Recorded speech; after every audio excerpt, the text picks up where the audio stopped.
Here are the top 20 unknown features on the Galaxy Watch 4 and Watch 4 Classic. The first thing that I want to quickly point out is that you shouldn't use the body composition measurement if you're pregnant or have a pacemaker. There's a brief warning not to do this the first time you try to use it, but it's easy to miss, so I wanted to point it out before getting into the features. So with that out of the way, let's get started. You can use the watch as a desk clock if you enable developer options, then turn on a specific feature. To enable this, go to Settings, scroll all the way to the bottom and tap About Watch. Then scroll down a little bit and tap Software. Then tap the software version 5 times until you get developer mode turned on. Then go back to your settings and you'll see developer options has appeared. Tap that. Then enable stay awake when charging. Once that's enabled, the watch face will stay on as long as the watch is charging. Keep in mind, this will obviously make it take longer for the watch to charge, but that feature is there if you want it. And if you're curious about the stand I'm using, it's actually just a little holder for the charger that comes with your Galaxy Watch. The USB side of the cable pushes through this little slot right here, down through the bottom. Then you pull the cord all the way through, and the charging puck just fits right in. And on the bottom, there's a slot to hold the cord in place. And I also picked up this 1-foot extender cable because the cable on the puck charger is actually pretty short, and I needed something a little bit longer to work on my desk. Jumping back into developer options and scrolling about halfway down, you'll see an option called Window Animation Scale, and then 2 other options called Transition Animation Scale and Animator Duration Scale. Tapping one of these lets you change various animation speeds, and you can even turn the animations off completely. To demonstrate exactly what these are changing, I'm going to slow down the animations so you can see exactly what it's affecting. Window Animation Scale changes how fast you switch between pages. Transition animation is when you're moving from one app to another. Animated duration is animating from one screen to another, like when swiping to go back, pulling down the quick toggles, or switching to the app screen.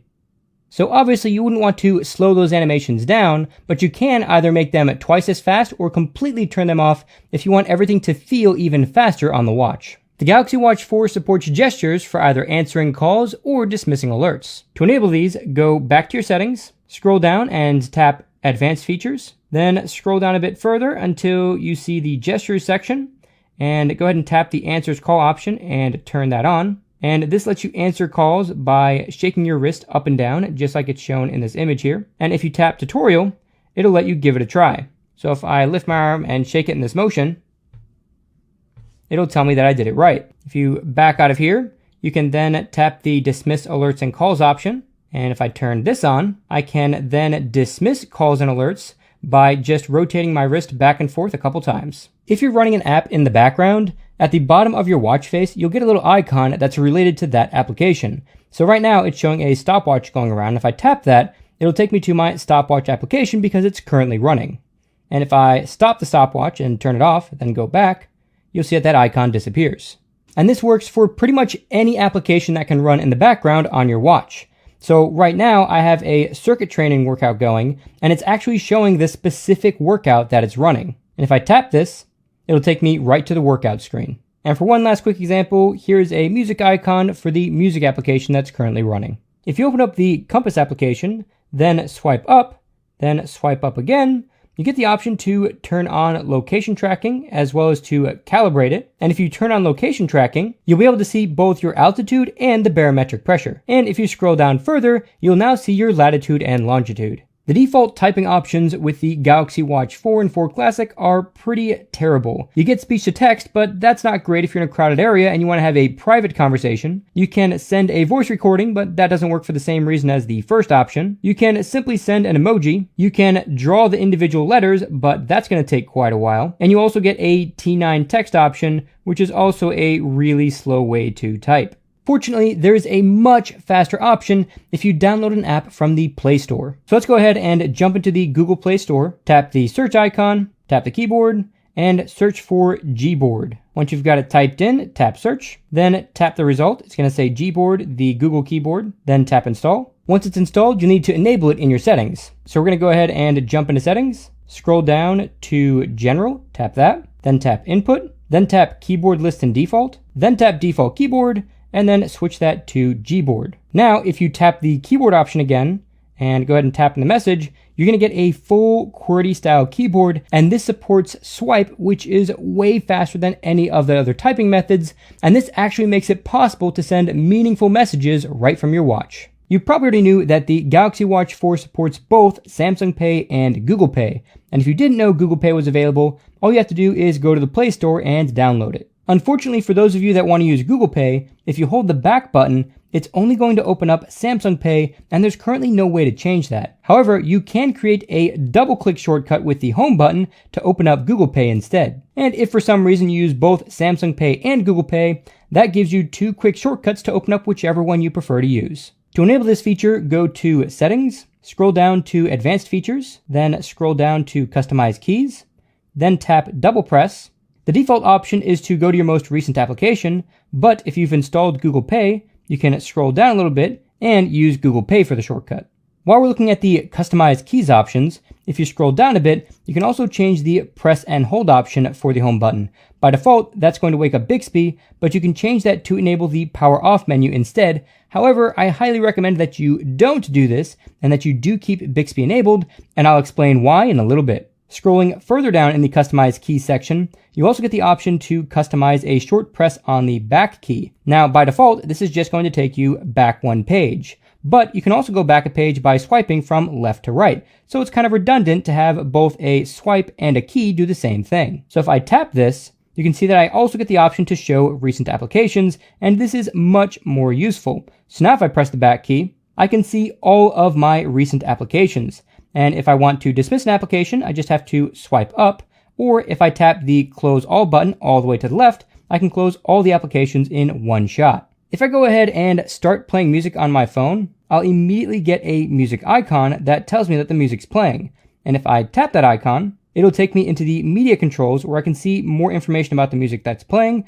I can play or pause the music, skip tracks, and even adjust the volume. But if you want this screen to show up automatically on your watch as soon as the music starts playing, instead of having to tap to open the screen, so you can much more quickly adjust things like volume by just scrolling the bezel without even having to look at the watch, then there is a way to do that in the settings. To enable this, we're going to jump back into Settings, then scroll down and tap Display. Then scroll down until you see the option called Show Media Controls and tap that. So now if I go back to the watch face screen and start playing music on my phone again, it's going to automatically jump right into the music application. Instead of pulling down the quick toggles and trying to find the power menu to turn the watch off, you can actually just hold both the back and home buttons for a couple seconds, and you'll get right back to the same menu. This menu also brings up the option for touch sensitivity, which allows you to use your Galaxy Watch with super thick gloves on. Now, unfortunately, I already have this thick glove on and can't enable touch sensitivity. However, that's where this other unknown feature comes in really handy, and that feature is just how powerful Bixby actually is. And before you balk at that, I just uploaded a video that goes deep into showing you guys exactly why Bixby is so powerful and so useful,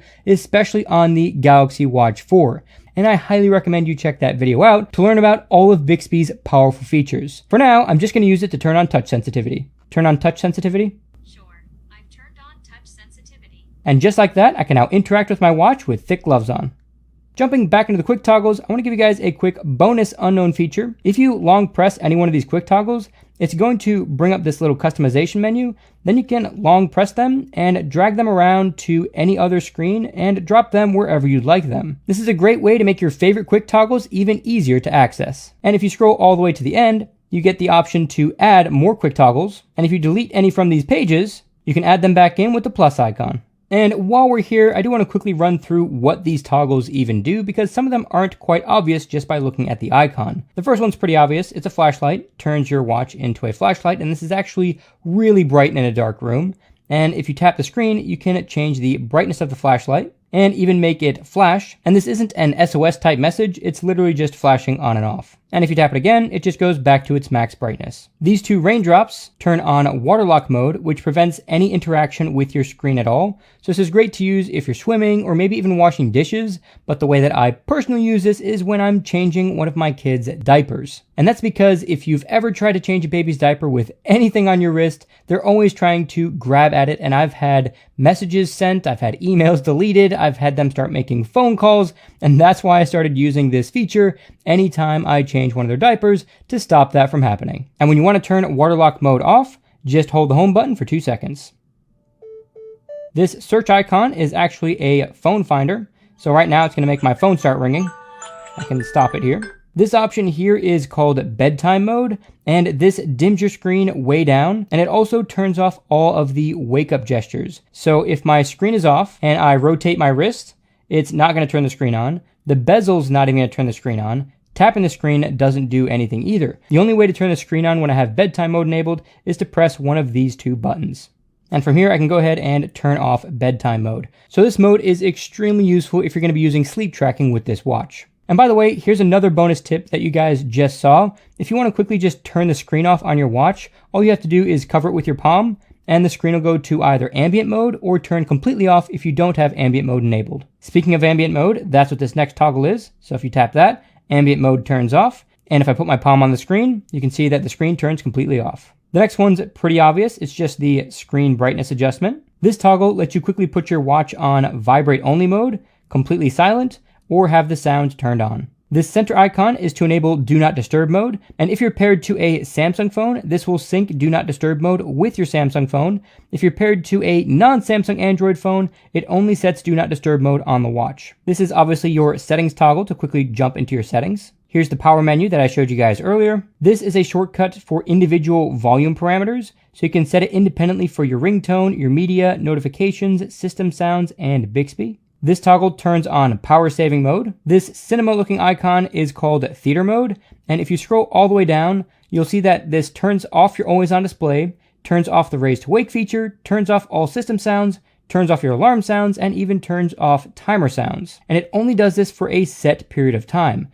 The default is 2 hours, but you can change it to 1 hour, 3 hours, or 4 hours if you'd prefer. And this is specifically for when watching a movie at a theater and you don't want your watch lighting up and bugging you or the people around you. And one more quick tip with theater mode, if you change the duration, it's going to remember that the next time you enable theater mode. So if I disable, then re-enable theater mode, then scroll down, you'll see that it's now set to 3 hours. This toggle turns on or off your Wi-Fi. This toggle tries to automatically connect to the last pair of earbuds you had connected. If the connection doesn't work, it goes back to the gray color. And if it does work, it'll stay blue and show you how much battery you have left on your wireless earbuds or headphones. And if I tap it again, it'll disconnect. This is the touch sensitivity toggle that I showed you guys a bit earlier. Here's your NFC toggle, and here's your airplane mode toggle. And last but not least, you can turn on or off your GPS. If you have any of these quick toggles enabled that affect the functionality of the watch, you'll actually get little icons at the top showing you which toggles are enabled.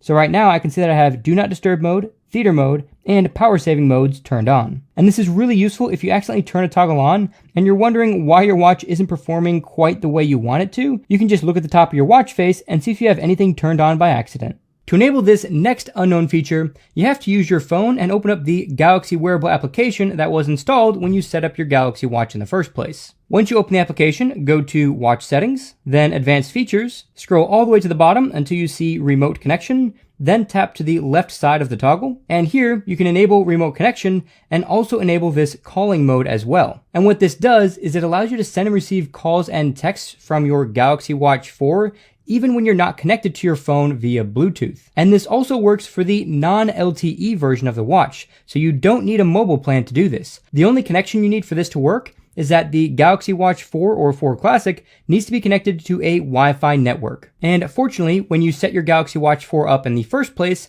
all the Wi-Fi networks that you were logged into on your phone were automatically transferred to the watch. And when you lose Bluetooth connection from your phone, by default, the watch will automatically turn on Wi-Fi and connect to the nearest Wi-Fi network. The one caveat with this is that if you're connected to a non-Samsung Android device, you lose the ability to remotely make or receive phone calls. Fortunately, you can still remotely send and receive texts. And speaking of messages, if you're in your Messages application and you're in a specific text with either a person or a group of people, then you scroll all the way down to the bottom, then back up just a little bit, you can see that you get the option to send your exact GPS location to the people in that message. And this is incredibly useful for trying to meet up with people in a busy place like at a theme park. If you find yourself missing notifications when you have headphones on, there's a setting in the Galaxy Watch 4 that can help you with that. Just open up your settings application, then tap notifications, then scroll down until you see an option called read notifications aloud and turn that on. What this is going to do is automatically read the notifications out loud in your headphones when they come in. And in case you're wondering, this only reads notifications while the headphones are connected.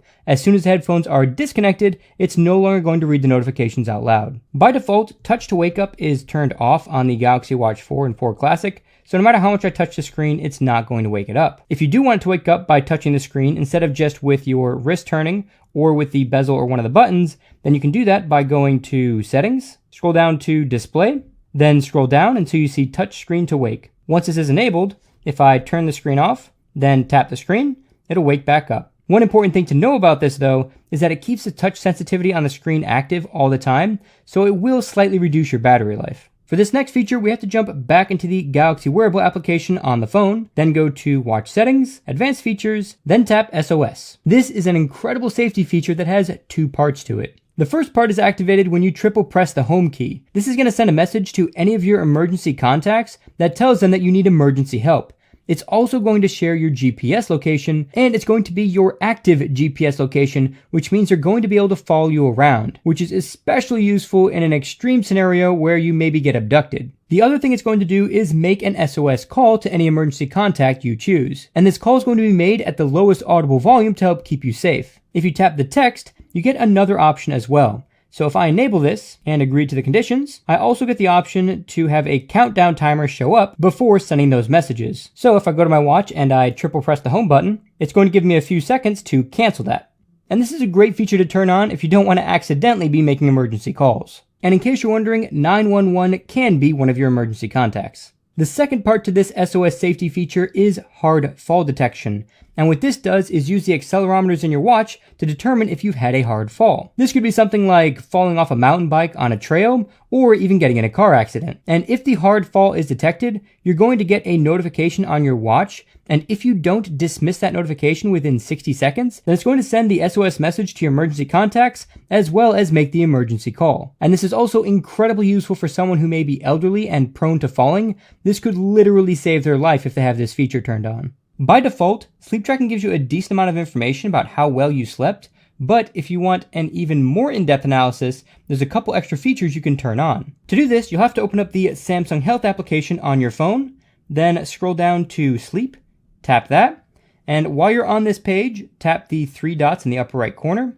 Then you'll see these other options here called blood oxygen during sleep and snore detection. Blood oxygen during sleep is going to track your blood oxygen continuously as you sleep, and it'll even give you your minimum and maximum blood oxygen levels. And this could be really helpful in determining if you have something called sleep apnea, which is where you stop breathing periodically while you sleep. And in case you're curious, if you turn this feature on, here's what that graph is going to look like. And while I do have one dip here down to 87%, I'm not too concerned about it because that could have just been the watch sliding up for part of the measurement while I was sleeping. But if you see something that looks concerning to you, then definitely consult your doctor to do some follow-up testing. Snore detection is just that. It detects if you're snoring at night, but you could also have it record audio so you can actually hear yourself snoring as well. And that recording is done with your phone, so you will need to have your phone near you when you're sleeping. And keep in mind, since your phone's going to be using its microphone all night to listen for snoring, it will be best to keep the phone on a charger. As far as snoring data, I don't have any because I don't snore, but if I did, this is where that data would show up.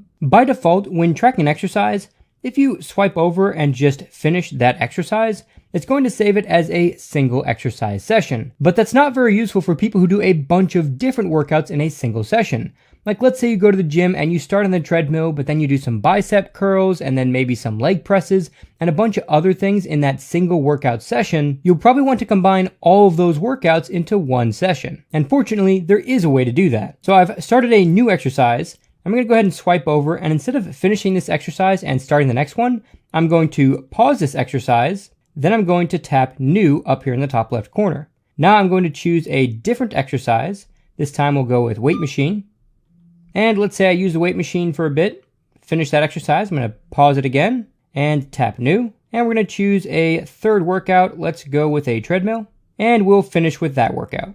Now this saves as a single session comprised of 3 workouts. And if I scroll down, I can see that I was on the treadmill, and before that I was doing a weight machine, and before that I was cycling. Now those workouts I just showed you were too short to see any extra information, but if you actually did a real workout for any meaningful amount of time, then tapped that workout within that session, you'd be able to see more details about that specific workout. And another quick tip, If you tap the heart rate zone section, it'll actually switch to a bar graph to show you exactly how long you're in each of these zones. While we're talking about exercise tracking, I do want to show you guys a couple bonus unknown features with the exercise tracking application. First, if you ever want to pause or resume a workout, all you have to do is hold the back button for a couple seconds. So you can see I just resumed the workout. If I hold it again, I then pause the workout. An even more useful unknown feature is that you can actually swipe up on this information screen and get even more details about your workout. And then you can swipe up again and see even more details. Swipe up again, and you can even see your symmetry with your running. And what this is showing is how much time you're spending on each foot. And this will help you determine if you're favoring one leg over the other. And these information screens change depending on which workout you're doing. So obviously, if you're weightlifting, you're not going to see this asymmetry screen. And if I swipe back up, I can actually customize both of these information screens. To do that, I just have to swipe to the left and then go to Settings, tap Workout Screen, then tap the word Data Screen 1 or Data Screen 2.